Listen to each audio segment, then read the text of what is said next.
Played hide and seek and felt like you weren't alone? Let's get into it. The person who shared the story with me about the ancestors, the same person who's sharing this story. However, he wasn't the one that experienced the story. His aunt experienced the story when she was young. It also takes place in Dominican Republic in the northwest side of the country. Exactly the same home Juan said he was terrorized in. For the sake of this story, we're going to call her Julia. What she could recall from the moment was that it was very hot outside and they all decided to play inside since it was so hot. Commotion of the game of who was hiding and who was seeking, Julia's mother approached them and told them, please, you guys can play all over the house except one bedroom, and you know what room that is. You're angry that they would not go into the room, so they all stuck one foot out and played a little game to see who was going to be it. Being chosen to be the seeker, so she turned around and counted to 50. And she can hear people going in many different directions. When it was done, she turned around and said, ready or not, here I come. She found everybody very quickly, except for one person.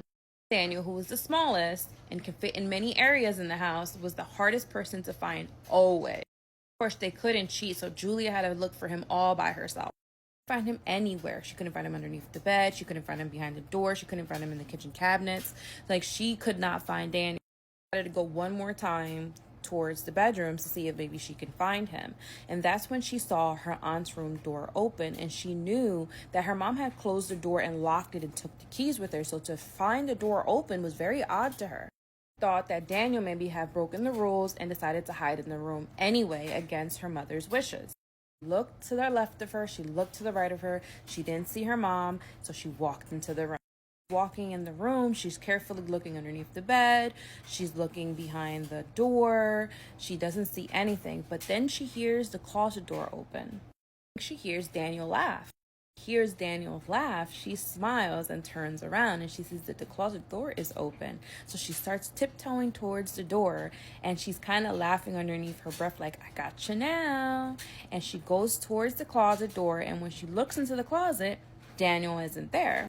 Moves the clothes, she doesn't see anybody there, so she's like, oh, that's weird.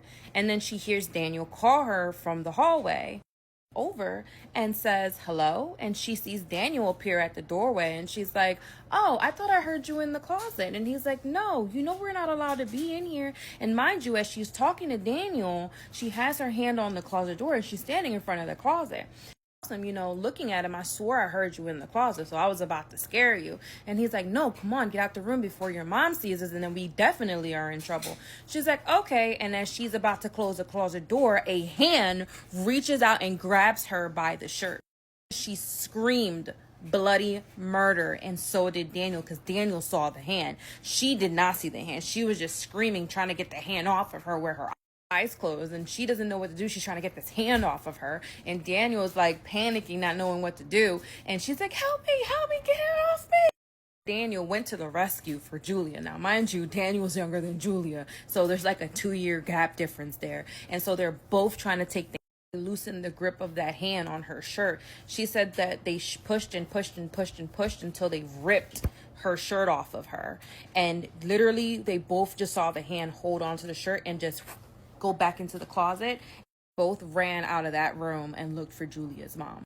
Running out the room, they bump into Julia's mom, and she's like, what are you guys doing? And Julia's mom realizes that she has a hole in the middle of her shirt, and she's like, what did you guys do? Trying to explain to her mom there was a hand reaching out of the closet, it gripped her shirt on, and that Daniel tried to save her, and they both pulled and let go. And of course, Julia's mom has a straight face, and she just says to them, stop talking. I need you both to go to the kitchen and drink some water and go sit on the sofa and calm down. I'll be right with you guys. Okay?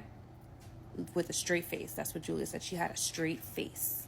Like, she kind of knew something was going on, but she wasn't sharing with them the details. Julia says that her mom walked around them and entered the room and opened the closet door. And she went inside the closet door and shut the door. Said all she could really make out maybe was possible some chants and maybe some prayers, but she doesn't really remember. But she does remember the look on her mother's face when she left the closet. She looked extremely angry, and she looked over at Julia and Daniel and said, I told you both to go to the kitchen, grab water, and sit down on the couch. And of course, they both ran to the kitchen, grabbed a glass of water, and sat on the couch. And Julia's mom approached them and said, some things are better left undisturbed, and I told you guys not to go into your aunt's room. And of course, Julia pressed for more information, but her mom was not budging. budging. All her mom kept saying was some entities are better left alone and locked away. And Julia from that day on never again went into her aunt's room without her mother's permission.